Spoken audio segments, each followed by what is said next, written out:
ओम शांति। अव्यक्त बाप दादा के महावाक्य। शिक्षा के साथ साथ क्षमा और रहम को अपनाओ। दुआएं दो, दुआएं लो तो आपका घर आश्रम बन जाएगा। आज बाप दादा सर्व बच्चों के मस्तक में प्योरिटी की रेखाएं देख रहे हैं, क्योंकि ब्राह्मण जीवन का फाउंडेशन ही है पवित्रता। पवित्रता की रेखाएं कौन सी है?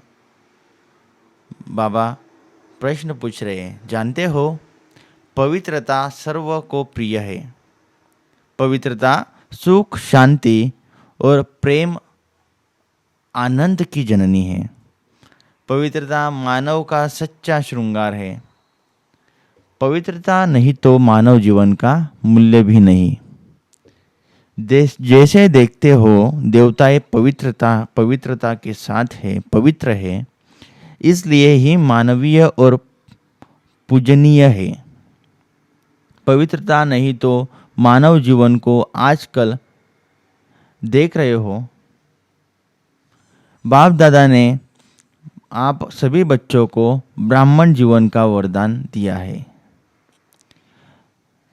पवित्रता मन योगी भव।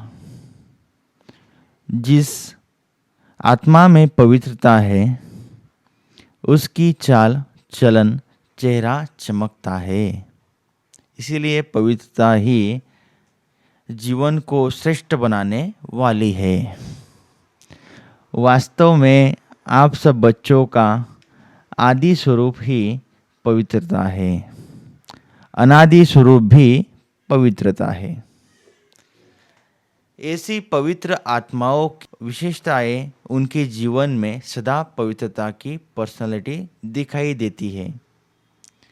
पवित्रता की रियलिटी, पवित्रता की रॉयल्टी चेहरे और चाल में दिखाई देती है। यह रेखाएं जीवन का श्रृंगार है, रियलिटी है। मैं अनादि आदि स्वरूप इस स्मृति से समर्थ बन जाता है। रॉयल्टी है स्वयं भी समान में और हर एक की सम्मान देकर चलने वाला।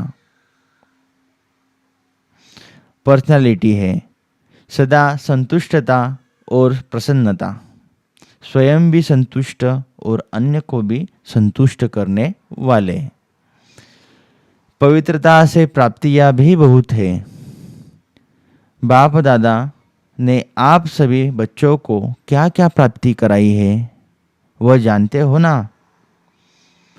कितने खजानों से भरपूर किया है। अगर प्राप्तियों के स्मृति में रहे तो भरपूर हो जाए। सबसे पहला खजाना है ज्ञान का खजाना, जिससे जीवन में रहते दुख अशांति से मुक्त हो जाते हैं। व्यर्थ संकल्प, निगेटिव संकल्प, विकल्प विकर्म से मुक्त हो जाते हैं। अगर कोई भी व्यर्थ संकल्प व विकल्प आ भी जाता है तो ज्ञान के बल से विजयी बन जाते हैं। दूसरा खजाना है याद और योग का, जिससे शक्तियों की प्राप्ति होती है और शक्तियाँ के आधार से सर्व समस्याओं को, सर्व विघ्नों को सहज पार कर लेते हैं। तीसरा खजाना है धारणाओं का, जिससे सर्व गुणों की प्राप्ति होती है। और चौथा खजाना है सेवा का, जिससे सेवा करने से, जिसकी सेवा करते हो उसकी दुआएं मिलती हैं, खुशी प्राप्ति होती है। इतने खजाने बाप द्वारा सभी बच्चों को प्राप्त होते हैं। बाबा सभी को एक जैसे ही खजाने देते हैं, कोई को कम कोई को ज़्यादा नहीं, लेकिन लेने वालों में फ़र्क हो जाता है। और कोई बच्चे खाते पीते करते और जमा भी करते हैं, और कोई बच्चे कार्य में भी लगाते, लेकिन बढ़ाते जाते हैं। बढ़ाने की चाबी है खजानों को स्व के प्रति और दूसरों के प्रति यूज करना। जो यूज करता है वह बढ़ाता है। तो अपने आप से पूछो कि यह विशेष खजाने जमा है? जमा है? क्या कहेंगे? हाँ, थोड़ा थोड़ा।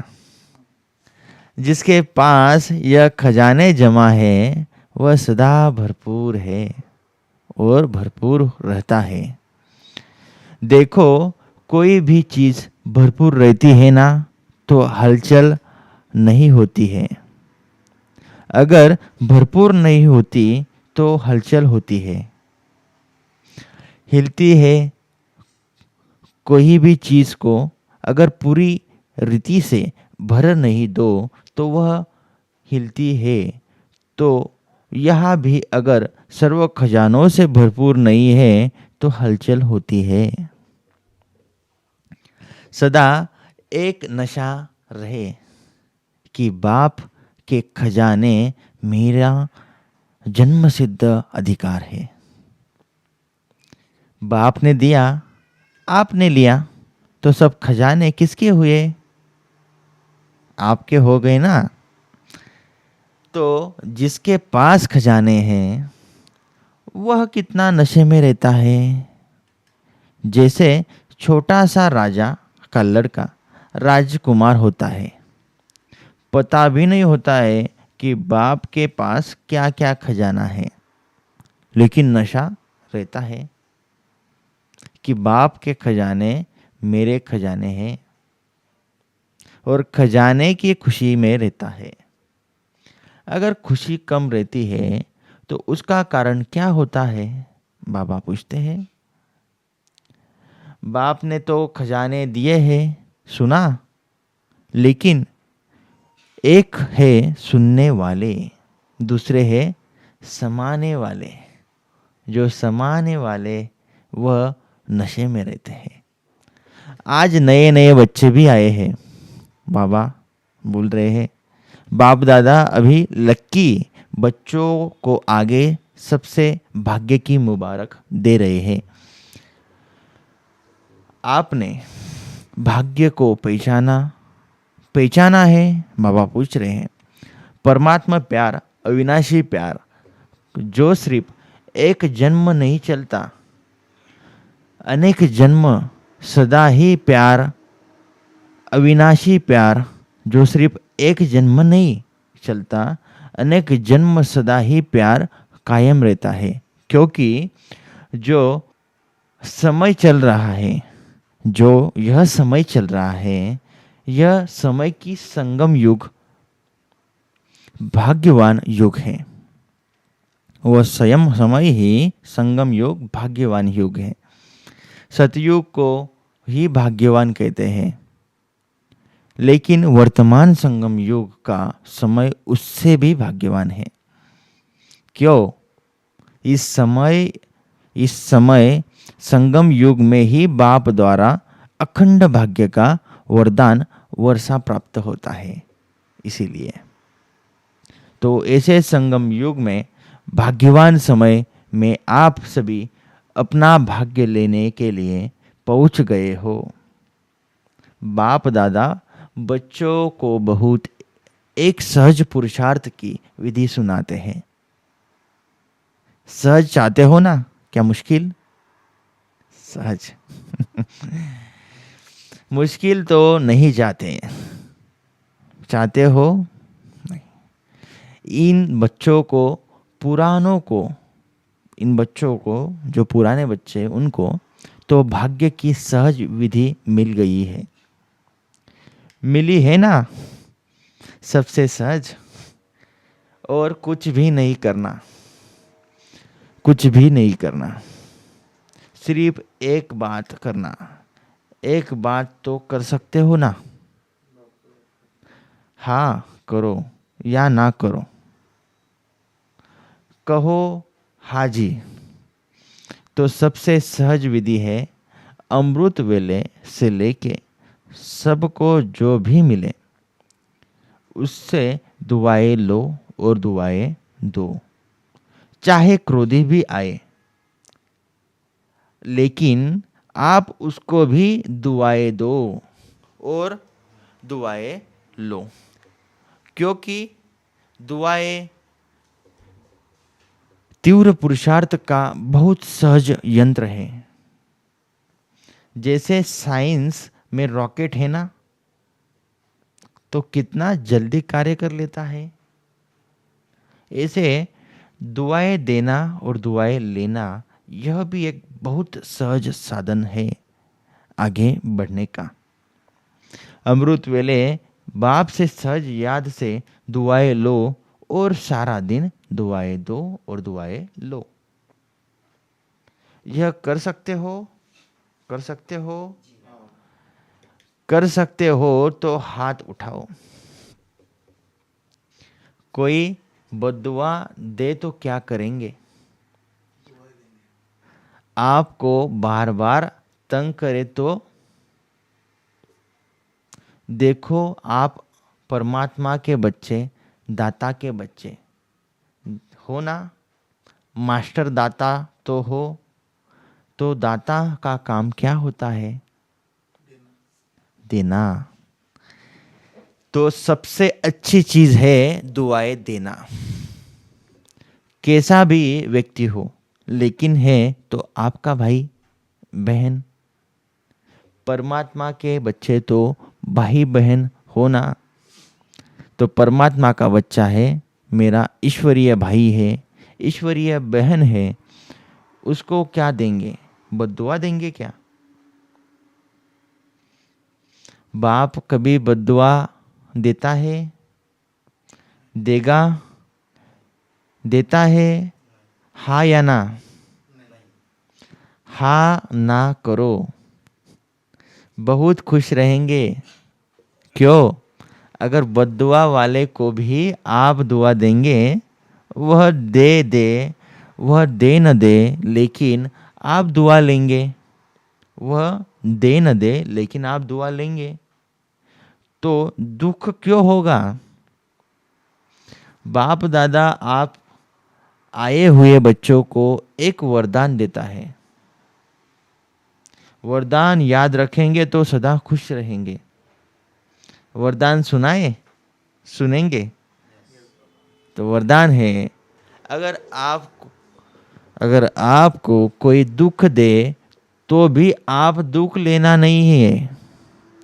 वह दे लेकिन आप लेना नहीं है, क्योंकि देने वाले ने दे दिया, लेकिन लेने वाला तो आप हो ना। देने वाला लेने वाला नहीं है। अगर वह बुरी चीज देता है, दुख देता है, अशांति देता है, तो बुरी चीज है ना। आपको दुख पसंद है?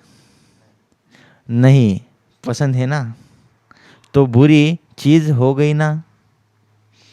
तो बुरी चीज ली जाती है क्या? कोई आपको बुरी चीज देवे तो आप लेंगे? लेंगे? नहीं लेंगे। ले तो लेते हो ना। अगर दुख लेते हो तो दुखी कौन होता है? आप होते हो या वह होता है?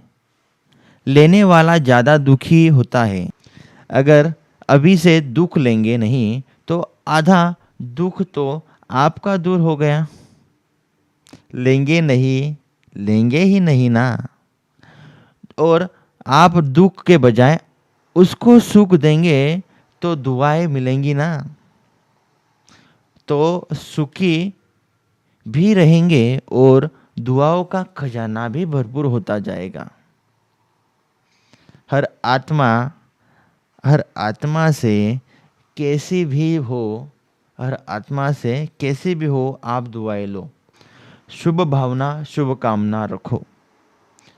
कभी भी कभी कभी क्या होता है, कोई ऐसा काम करता है ना, तो कोशिश करते हैं शिक्षा देने की। इसको ठीक करूँ, शिक्षा दो, लेकिन शिक्षा देने की सर्वोत्तम विधि क्या है? शिक्षा देने की सर्वोत्तम विधि है कि क्षमा का रूप बन के शिक्षा दो। सिर्फ शिक्षा नहीं दो, रहम क्षमा भी करो और शिक्षा भी दो। दो शब्द याद रखो, शिक्षा और क्षमा। रहम, अगर रहम दिल बन के उसको शिक्षा देंगे तो आपकी शिक्षा काम करेगी।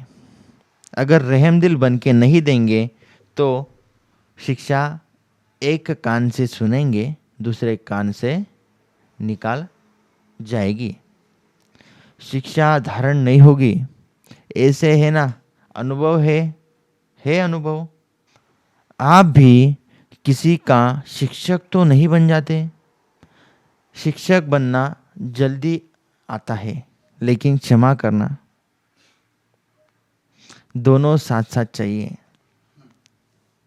अभी से रहम करने की विधि है शुभ भावना, शुभ कामना। जैसे कहते हैं ना, सच्चा प्यार पत्थर को भी पानी कर देता है। ऐसे ही क्षमा स्वरूप से शिक्षा देने से आपका कार्य जो चाहते हो यह नहीं करें, यह नहीं हो, वह प्रत्यक्ष दिखाई देगा। शुभ भावना शुभ कामना से वह प्रत्यक्ष दिखाई देगा। आपका रहम दिल बन शिक्षा देने का प्रभाव, उसकी कठोर दिल भी परिवर्तन हो जाएगी। तो क्या वरदान मिला? न दुख देना, न दुख लेना। पसंद है पसंद? पसंद है तो अभी लेना नहीं, गलती नहीं करना। जब बाप दुख नहीं देता तो फॉलो तो करना है ना। कर रहे हैं, देंगे दुख। कभी कभी थोड़ा डांट देते हो, डांटना नहीं, रहम करो, रहम के साथ शिक्षा दो। बार बार किसी को डांटने से और ही आत्मा जो है ना, वह दुश्मन बन जाती है। और ही डांटने से आत्मा जो है ना, वह दुश्मन हो जाती है। घृणा आती है, घृणा आ ही जाती है। परमात्मा बच्चे होना, बीके होना, तो जैसे बाप पतित को पावन बनाने वाला है, तो आप दुख को सुख नहीं दे सकते हो। आप दुखी को सुख नहीं दे सकते हो। दे सकते हो? सुख नहीं दे सकते हो। सो अभी जाकर ट्रायल करना। ट्रायल करेंगे ना, तो पहले चैरिटी बिगन्स एट होम। परिवार में अगर कोई दुख देवे तो भी दुख लेना नहीं, दुआएं देना, रहमदिल बनना। पहले घर वालों को करो। आपके घर का प्रभाव मोहल्ले में पड़ेगा। बाबा बताते हैं अभी प्रभाव कैसे पड़ेगा। मोहल्ले का प्रभाव देश में पड़ेगा और देश का प्रभाव विश्व में पड़ेगा। सहज है ना। अपने परिवार में शुरू करो, क्योंकि देखो एक भी अगर क्रोध करता है तो घर का वातावरण क्या हो जाता है। देखो, घर लगता है या युद्ध का मैदान लगता है। उस समय अच्छा लगता है? नहीं लगता है ना, नहीं लगता ना। तो आप लोगों के लिए भी आज VIPs के साथ मधुबन वाले समर्पित भाई बहने भी आगे सामने बैठे हैं। आप लोगों के लिए भी अपने अपने साथियों से, अपने कार्यकर्ताओं से न दुख लेना, न दुख देना। दुआएं देना और दुआएं लेना। अगर आप अधिकार से ऐसे समय पर भी दिल से मेरा बाबा कहेंगे, परमात्मा बाबा मेरा बाबा, तो कहावत है कि भगवान सदा हाजिर है। अगर आपने दिल से अधिकार रूप में ऐसे समय पर मेरा बाबा कहा तो बाप हजूर हाजिर हो जाएगा।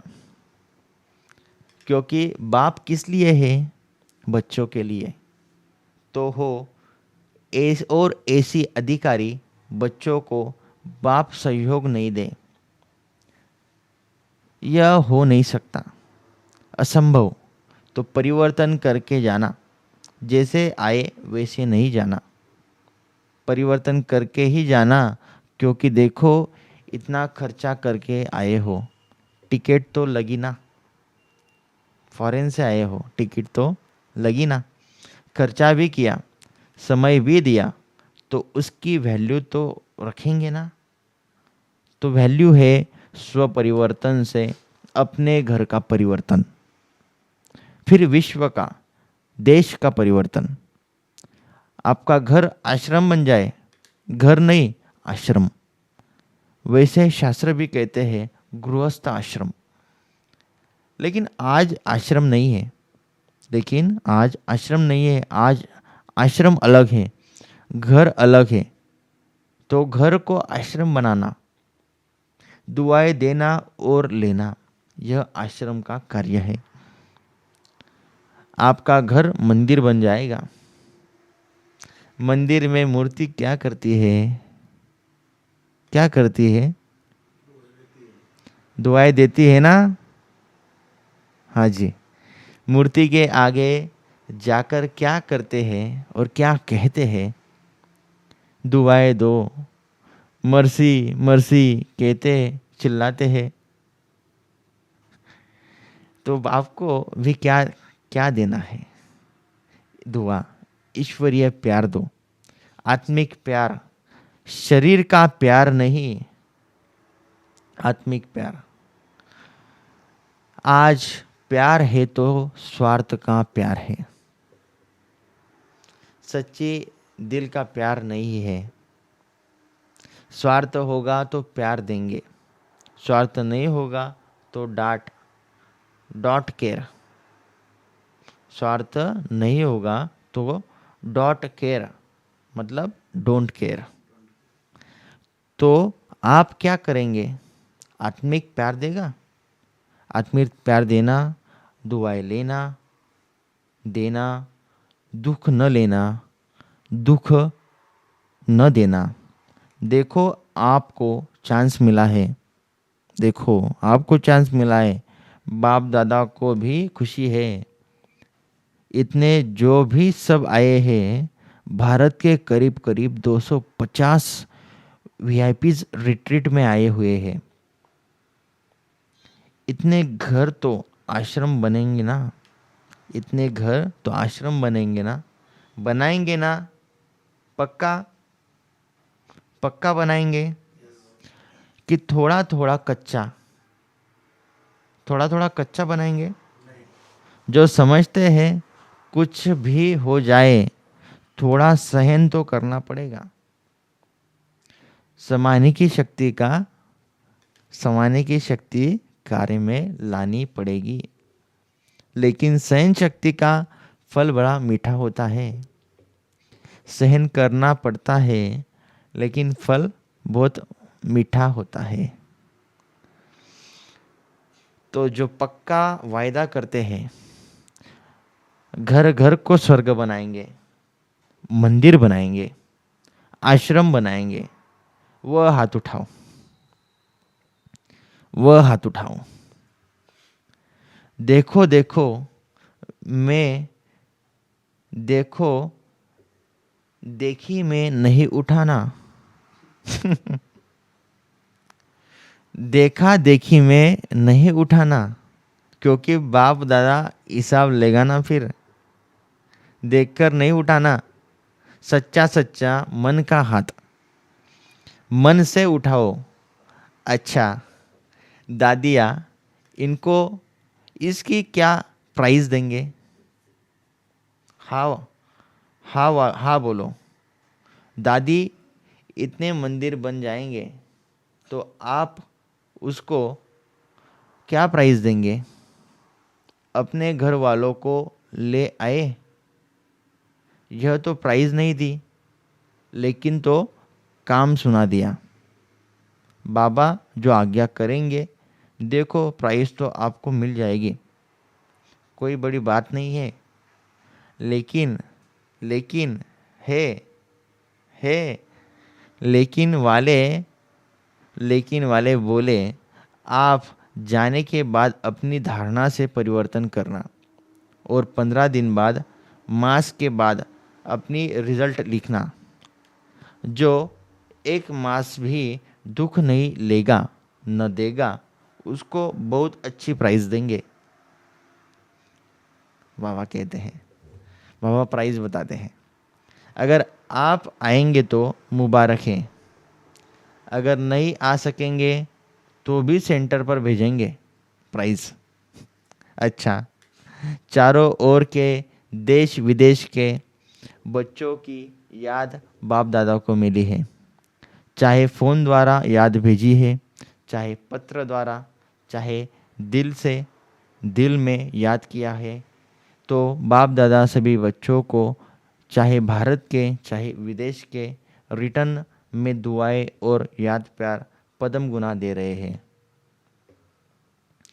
चारों ओर के परमात्मा प्यार के अधिकारी बच्चों को चारों ओर सर्व खजानों से भरपूर, निर्विघ्न, निर्विकल्प, निर्व्यर्थ संकल्प रहने वाली श्रेष्ठ आत्माओं को, साथ साथ सर्व परिवर्तन करने और कराने के उमंग उत्साह में उड़ने वाले बच्चों को, साथ साथ बाप दादा को सच्ची दिल का समाचार देने वाले सच्चे दिल वाले बच्चों को, विशेष दिलाराम के रूप में, बाप के रूप में, शिक्षक के रूप में, सद्गुरु के रूप में पद्म गुना याद प्यार और नमस्ते।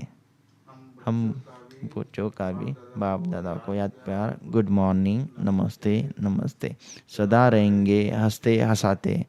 शुक्रिया बाबा, शुक्रिया बाबा। ओम शांति।